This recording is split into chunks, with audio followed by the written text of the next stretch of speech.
no? Dami. 30 players ngayon.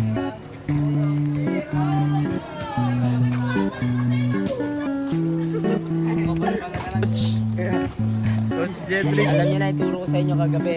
Dapat maging ano kayo sa sarili niyo. Gawin niyo sa sarili niyo lang. Okay, push.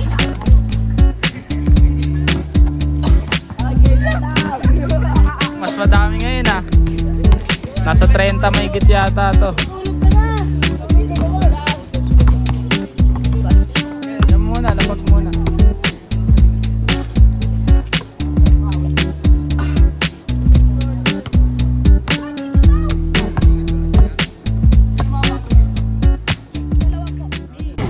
Pag nag 5v5 tayo, gusto ko passing pa rin tayo. Focus tayo sa passing ah.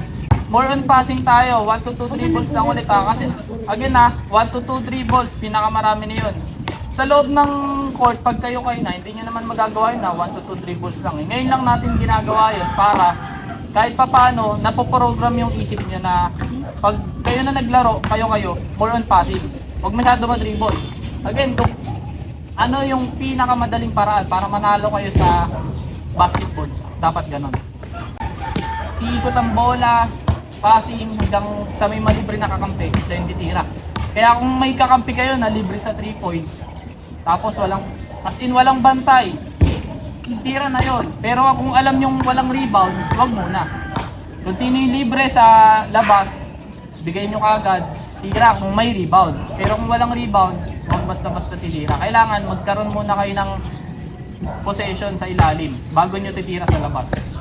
Kasi gano'n naman mindset ko eh. Pag hindi mo ako binantayan, titirahan kita. Gano'n ako. Pag nakita kong may rebound at libre ako, titirahan kita. Kaya dapat gano'n din ang maging mindset nyo pagdating sa laro.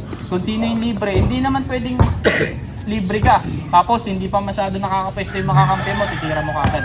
Mali yun. Dapat kahit papano, magkaroon muna ng kakampi sa ilalim para just in case na sumabla yung tira, merong alalay, may makaka-rebound. Okay, gano'n ha. Pag libre ka, ayaw ka bantayan ng kalaban mo, tirahan mo. Kumpiyansa lang. Kahit pa sabihin mong 40% o 50% field goal ka lang, kung malaki tiwala mo sa sarili mo, papasok yan. Gano'n lang din ako, hindi ako masyadong shooter. Pero malaki ang tiwala ko sa sarili ko. Gano'n din kayo. Pag naglaro kayo, ayaw kayong bantayan, tirahan nyo. Basta alam nyo may rebound. Yan lang. Kaya nga dito pumapasok yung sipag sa depensa eh. Kasi kung kayo magkakalaban o ayaw kang bantayan, ayaw kang depensahan, tirahan mo na. Ganun lang yun, basic lang, basic basketball. O game, tara, start. Ayaw muna tayo, pray muna tayo. O game. Lord, maraming salamat po sa araw na to. Salamat po kasi nakumpleto kami, mas marami kami ngayon. Gabayan niyo po kami sa araw na ito, naway ma-adapt nila lahat ng ituturo ko sa kanila.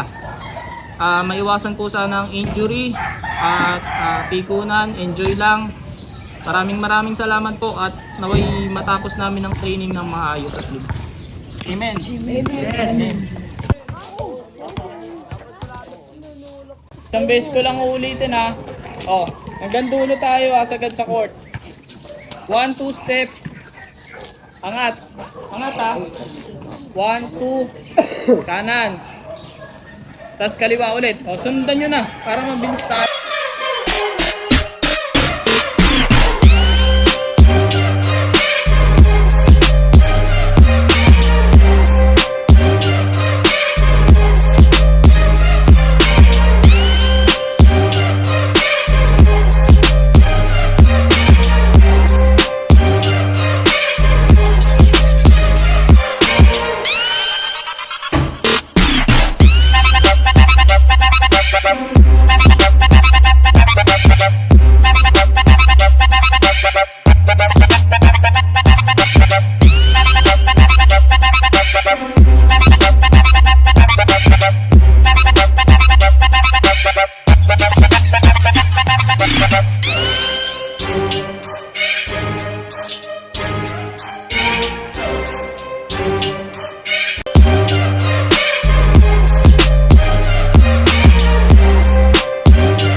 Seryosohin nyo yan.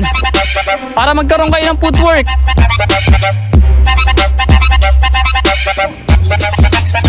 Kahit ikaw lang matira, hindi kita titigilan hanggat hindi mo nagagawa yan.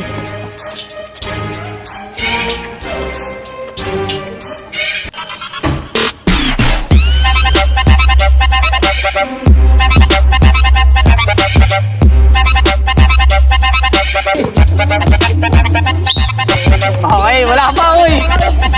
Testing ko pa lang. Wala pa eh. So yun, pinapagawa ko sa kanila, dribbling muna, ball control.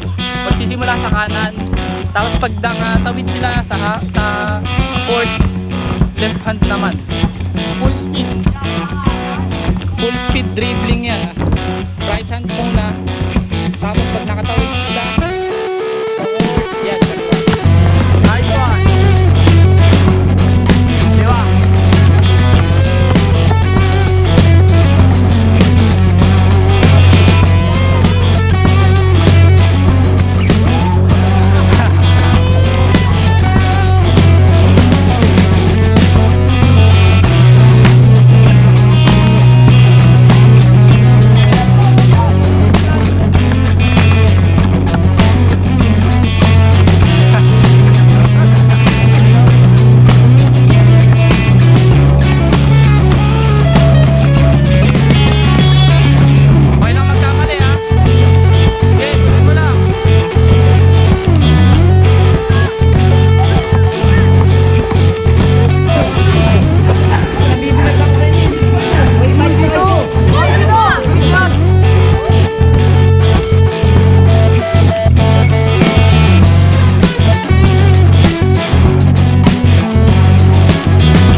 Gago ka ba? Oh, shoutout muna mga ibig ko. Mga ibig ko.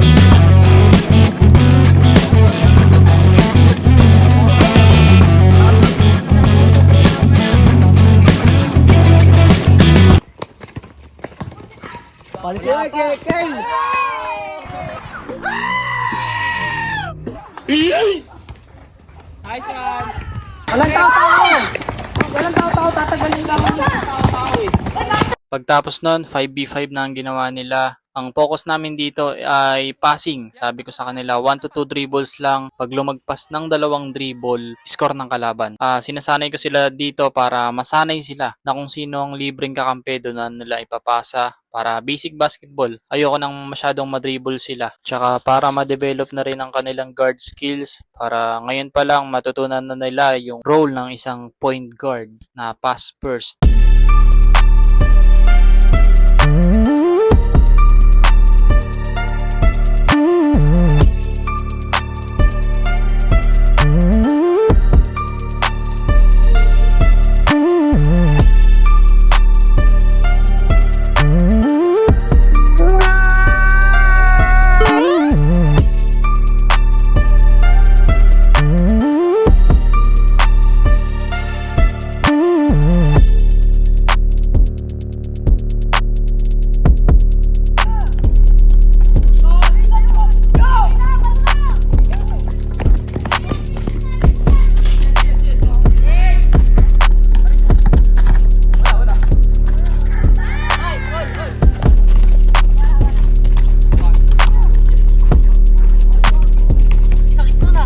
Good.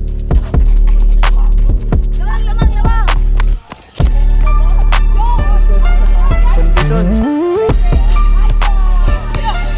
Change. Sino libre? Diba?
2 points.